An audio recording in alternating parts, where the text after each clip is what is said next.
দেশের জ্বালানি তেলের বাজারে কৃত্রিম সংকট তৈরি ও অবৈধ মজুতদারি রুখতে কঠোর পদক্ষেপ নিয়েছে সরকার। এখন থেকে মাঠ পর্যায়ে তেলের সরবরাহ স্বাভাবিক রাখতে নিয়মিত তদারকির পাশাপাশি মোতায়েন করা হয়েছে বর্ডার গার্ড বাংলাদেশ বিজিবি।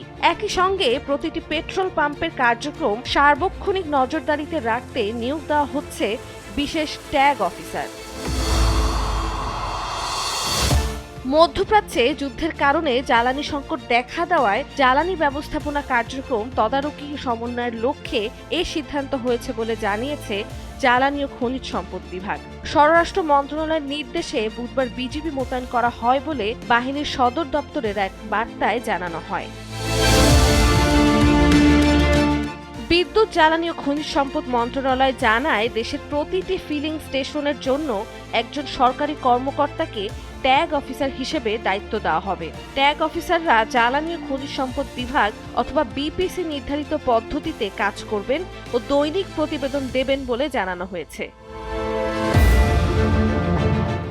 এদিকে দেশের ৯ জেলার ১৯ ডিপোতে বিজিপি মোতায়েন করা হয়েছে।